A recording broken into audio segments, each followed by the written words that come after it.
With great power comes great responsibility. My content existed because I tried my very hardest to be an absolute and utter realist, especially with uncomfortable truths. I was pointing out that very uncomfortable. Is that a truth? It's an uncomfortable truth in many parts of the world. It's not a truth that I'm happy about. I don't want to be seen as a negative influence in the world. I know that there's a whole bunch of men. I get thousands of emails a week from men whose lives I've saved. I get thousands of emails a week from men who are on the verge of suicide and I've saved their lives. I believe in protecting and providing. I've been misunderstood. I don't want anybody to be offended by anything I say. I want to be a positive force in the world. I don't want anybody to hear what I say and make them feel bad about themselves. I want all people to live righteous and good, whether they're male or female. I think righteous is living true to your heart and knowing that you're doing good by people, not snaking anybody, not lying to anybody. I know I live a very righteous life. The government is not capable of helping the poor. And this is why it's so important as a person, you take personal responsibility and understand you're living in a world where the matrix can be cracked. You can make a bunch of money, but you need to take responsibility and do it. I refuse to accept that there are people out there who cannot become happy, contented individuals. I refuse to accept we live in a world where God has created people who, no matter how hard they work and how good their life becomes, can't be happy. I don't accept that. I accept that the universe is a very giving place and that God loves all of us. And if you try your best and you work hard, you can become a better person. I'm telling the younger generation that if they don't get up and work hard and make sure that they're important, that the world's not going to give a shit about them. 99% of my content was aimed at men, telling them the truth, saying that as a man, you're born with no inherent value. You have to become important. You have to go through some pain or go through some suffering to make people care about you. Otherwise, you're not going to matter. As a dude, if you walk into the party and you've put no effort into your life, nobody gives a shit. Nobody cares about you. And every man out here knows. And one of the great things about the masculine journey and masculinity is that we've all lived a semi-similar story. It's kind of cool. Like, we've all been the teenager, gets heartbroken. We've all been unimportant. We've all worked hard and then started to get some clout. And then we've all kind of lived the same kind of journey. So I say to everybody out there, yeah, if you don't follow that path and follow that journey and in one way or another get to the top, whether it's fighting, whether it's comedy, whether it's musician, whatever it is, if you're just going to stay somewhere near the bottom and then at the age of 44, email me saying I'm depressed, well, of course you're depressed. Loser. Yeah. But that was your choice because you have to build yourself as a man. And if you decide not to build yourself, then your life's going to suck. My main message is to resist the slave mind, to understand that every single thing you're being told has an agenda behind it or you wouldn't be told it otherwise, to examine every strongly held belief you have and try and identify where it comes from and why you have it. I sit and argue with people, I discuss things with people, and they so fervently believe a point. And I say, why do you believe that so much? Like, do you have personal experience? No, but I saw the news. The news told you X, and now you are desperate. You will sit here for hours arguing that point. A lot of people are completely empty vessels ready to be programmed. And I try and tell people, listen, to just stop for a second and understand that the things they're telling you to believe are not necessarily for your benefit.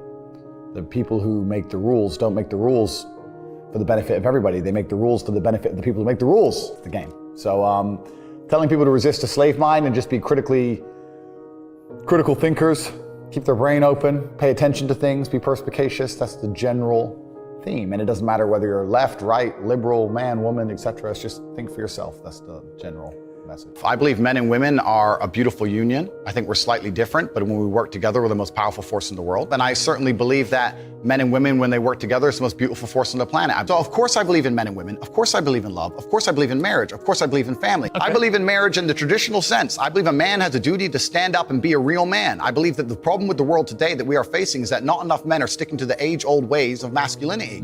I believe that me standing up and saying a man must protect a woman and provide for her, so he needs to make sure that she's safe. He needs a degree of authority. I believe women are sovereign individuals and they can make any choice they so desire.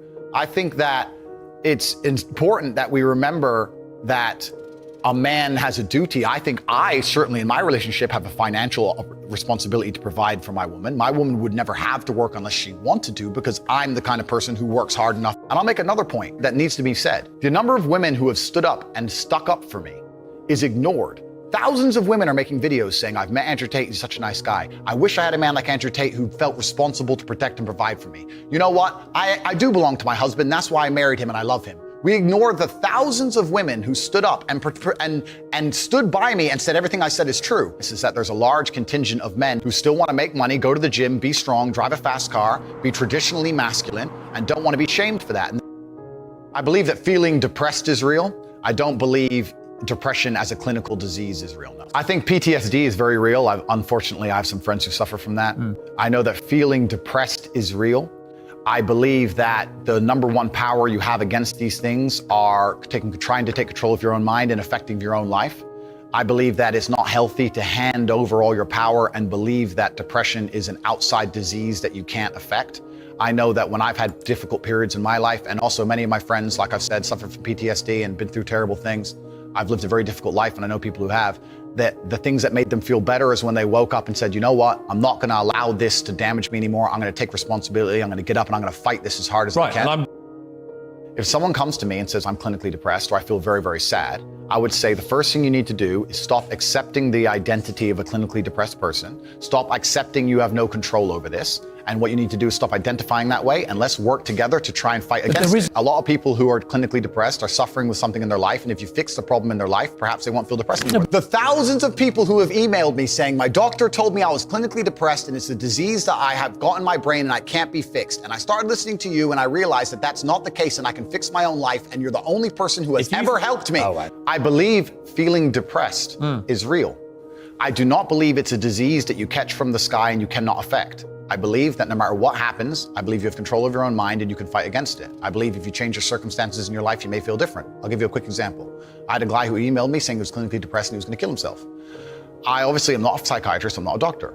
I told him, because I replied to my emails. I said, have you been to a psychiatrist? He said, yes, I'm clinically depressed. I've been on these pills, this amount of time. I'm on antidepressants, it doesn't work. I said, I don't know what to say to you besides this. And he said he lost his girlfriend, that's why I became clinically depressed. I said, listen, go to the gym, get a six-pack first. Once you've got a six-pack, email me again. If you still feel like killing yourself, I don't know what else to say to you. But I'd say, strong body is a strong mind, go train. He went, he started sending me progress pictures, emailing me him getting in better shape, and eventually got a six-pack. He's now a professional bodybuilder. And he said, I can't believe I was considering that. I feel so much better, etc. The doctor was telling him he was clinically depressed and couldn't cure it. He started taking control of his own life, and now he felt better. That if somebody has depression of any kind, whether it's clinical, whether it exists or not, whether they feel depressed or not, whatever, that taking control of their life, taking personal responsibility and working hard is always gonna be the positive, best thing they can possibly do for their life going forward. How positive is it? Of course, money can't buy happiness, I agree. But money is the third most important thing in the world. First is your health, because you have nothing if you're gonna die. Second is your relationships, because you need love and family, that matters the most. But money can buy everything else. So money's the third most important thing. The average people come to me and say, what do I do? I'm just the average guy. And my only answer is stop being the average guy. It's my only answer. You can't just be the average guy anymore. The idea from the 1950s that you can just be the normal, average, law-abiding, hard-working citizen and you'll have a good life is gone. Any man out here who goes, I'm just gonna work hard, do my bit, and obey the laws, and I'll have a good life. No, you won't. No, you will not. Just doing your job is never gonna make you rich, because you're just gonna be taxed into infinity and you're gonna stay broke. So just obeying laws and doing your job now has set you up to be a peon and a slave for eternity. You have to get yourself in a position where you're making enough money. You don't know what to talk about, then you don't understand money. So go learn how money works. Go learn how a bank works. Go sit on YouTube for free. You don't just pay 50 grand in 4 years like a university. Go sit on YouTube and understand money, banking, or the real estate market, any of it. Understand the last housing price crash, why it happened, understand mortgage rates and how that's affected by interest rates. Understand it, and then go sit with someone else who understands it and talk about it. People should, even if they haven't got a penny in the world, should be going to these meetings about real estate, about investing, that especially if it's cheap, they should go. Just meet other people who at least have money. Have conversations about money, talk about it. How are you gonna get what you don't talk about? And yes, the cycle of precipitation, right? So a cloud comes, it rains, it falls down to the ground, it goes under the ground, whatever, goes into a stream, it moves into the stream, goes to the ocean, evaporates again up into a cloud, floats somewhere else, falls down again. It's always moving. That's how money is. People think that money is in these large stagnant pools hidden in people's bank accounts. That's not really true. Money is constantly moving all the time. And if you can find a way to get in between it and stand in the right place at the right time, you're gonna get wet. I think that's the new modern way to view the world. It's an attention economy. It doesn't matter what you do. If you're getting attention, you'll make money from it. One habit that people need to adopt, and this is a habit I had for a very long time, and I've actually recently cleared it from my brain because I've reached a point where peace of mind is worth more than money. But every single time money is spent, you need to identify how your money was taken from you. And I say taken because money can't be made. Money is taken. Because the only people who can make money are the governments. If you're a government, you can make money. You can print it from thin air or a bank. But if you're a person, you're not making money. You're convincing other people to give it to you. You're taking money from others. So So every single time you spend money on anything, you need to identify how it was taken from you. When you go and buy a coffee, don't just go buy the coffee and sit down. Sit and say, why did I buy this coffee? Okay, I really wanted coffee. Yeah, but then why did I go into this store and not that store? Is it better advertising? Does it have less of a line? Do they have seating? How did they convince me to come in here? How much did this coffee cost? £6. What's the profit margin on that? Probably £5.50, £5.80 probably by the time. The cup probably costs more than the coffee. The coffee is just water. How did they convince me to spend £6 in this place? And when you sit there and analyze, and you all start to learn little lessons about business, you'll learn about the importance of the signage. You'll learn about the importance of there being no queue. Yeah. So that if you ever run a business, I'm telling you, I say with my business, my people all the time, faster. All the time, quicker. Yeah. Like I have a couple businesses that are physical. I'm like, I don't want to see a line. I don't want it to see empty because it looks bad. So when there's lines, you work fast. When we're down to 1 or 2 people, you take your time, you talk to the customer. Right. You keep it so there's like always one person at the thing. Like manage the line. Like people don't think about this stuff. No one's gonna sit and wait in a long queue. Maybe some idiots will, but people like me won't. We got shit to do, right? My time's worth money. I'm not gonna stand and wait in a line.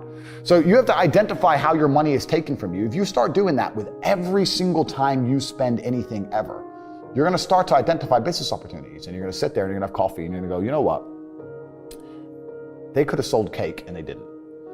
Could I outcompete this place? Let's imagine I had the money to start a coffee shop right next door. How would I outcompete them? Well, I'd have cake because they don't have cake. Also, most people in here are businessmen.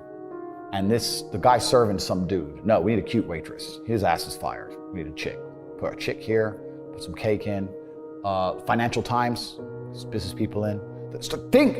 People don't even think about this stuff. They don't use their brain ever. They don't ever look around and realize how they're spending their money. They don't look around and look at which businesses are successful. They don't look around and pay attention to anything. They don't look at the world and all the things that are happening and how it can benefit them.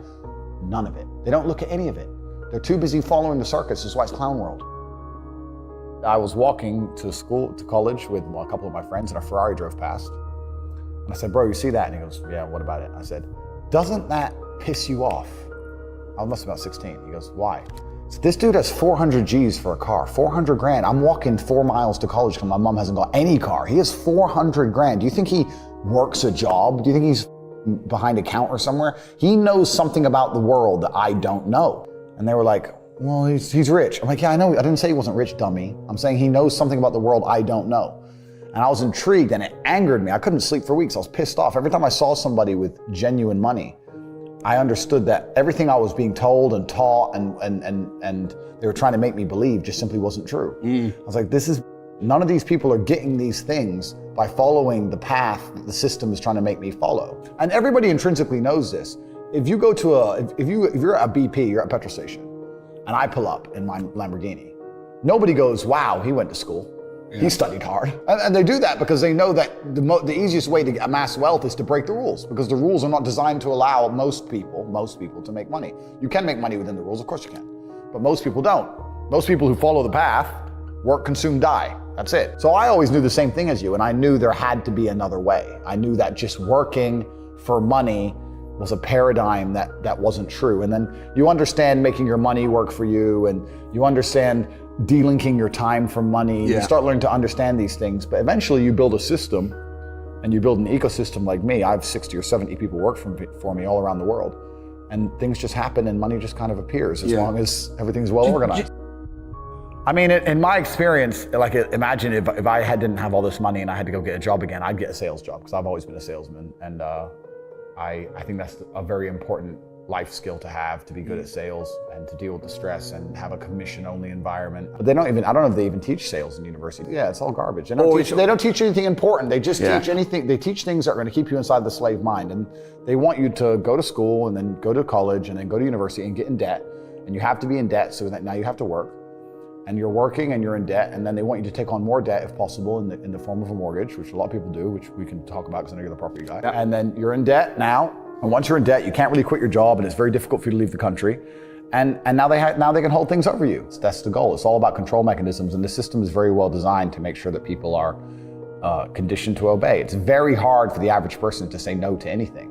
Unless you have millions and millions and millions of dollars, it's very difficult to even have an opinion on subjects.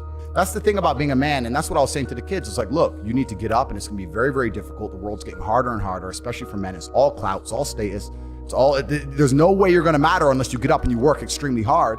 Should young men aspire to work very hard, have no criminal record, become multimillionaires, protect and provide for the women close to them, be sovereign so they can stand up and have their own points of view in face of cancellation, be able to not be mentally intimidated when they go on national TV and there's traps set up for them? Yeah, I believe that confident, strong men who stand up and protect and provide for women are a good thing for the world and a good force for the world. And I don't think that I put a magic spell on anybody. I think there's a whole bunch of men in the world who understands my value. And if men grow up to be like me, you're gonna have a whole bunch of people with no criminal record, dedicated athletes, who protect and provide for the people close to them,